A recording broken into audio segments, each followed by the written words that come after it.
8ஆம் பாவத்திற்கான காரகத்துவங்கள். ஜாதகரின் ஆயுள், அவமானம், வெளி மாநிலம்,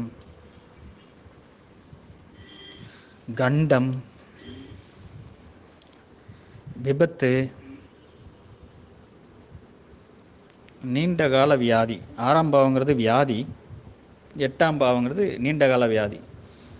இந்த இடத்துல ஒரு பாயிண்ட் குறிச்சிக்கோங்க. இது பொதுவான பாயிண்ட் தான், எல்லா இடத்துலையும் யூஸ் பண்ணலாம். எந்த விதமான ஜோதிட முறைகள்லையும் இதை யூஸ் பண்ணிக்கலாம். அதாவது ஒரு பாவத்தோட 3ஆம் பாவம் அந்த பாவத்தை வளர்க்கும். சரிங்களா? 6ஆம் பாவங்கிறது வியாதி, கடன், இந்த மாதிரி விஷயங்கள்லாம் இருக்குது இல்லையா? அதோட 3ஆம் பாவம் 6, 7, 8 3ஆம் பாவம். அதே மாதிரி தீராத கடன் 8ஆம் பாவம். அதே மாதிரி தீராத வியாதி 8ஆம் பாவம். எழுதிக்கங்க.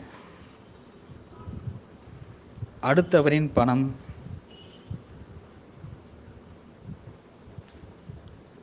அதாவது இவரோட பணம் வந்து பார்த்திங்கன்னா 2ஆம் பாவம். 2ஆம் பாவத்துக்கு நேர் எது 7ஆம் பாவம் வந்து 8ஆம் பாவம். 7ஆம் பாவம், அதாவது 2ஆம் பாவத்துக்கு 7ஆம் பாவம் 8ஆம் பாவம். அப்போ வந்து எதிர் நபரின் பணம்.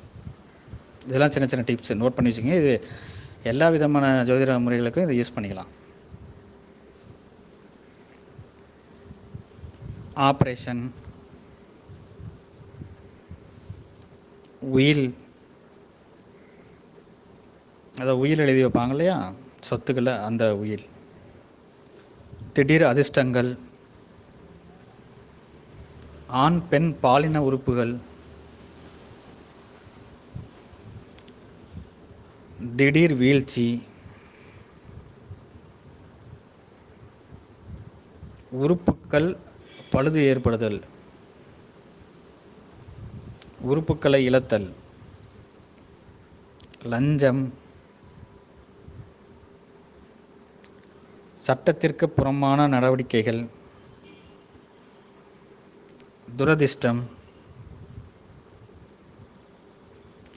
தெய்வத்தின் அனுக்கிரகம் கிடைக்காமல் போவது, பயனற்ற தெய்வ வழிபாடு, துர்மரணம், அவப்பெயர், தற்கொலை, ஒரே நேரத்தில் வரும் பலவித நோய்கள்,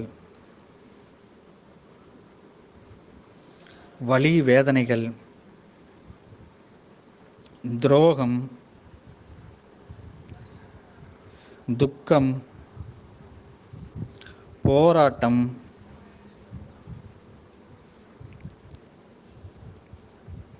நமது பொருட்கள் அடுத்தவர்களிடம் சென்று விடுதல்,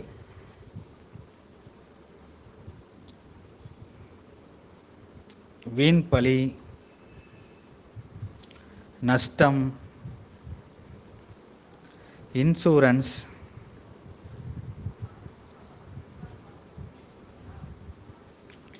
காப்பீட்டு தொகை பெறுதல். அதை இன்சூரன்ஸ் பண்ணுறதுக்கான இது அமௌண்ட் இருக்கு இல்லையா, அது பெறுது. இயற்கை சீற்றங்கள். அடுத்த ஆடியோ கொஞ்சம் நேரத்தில்.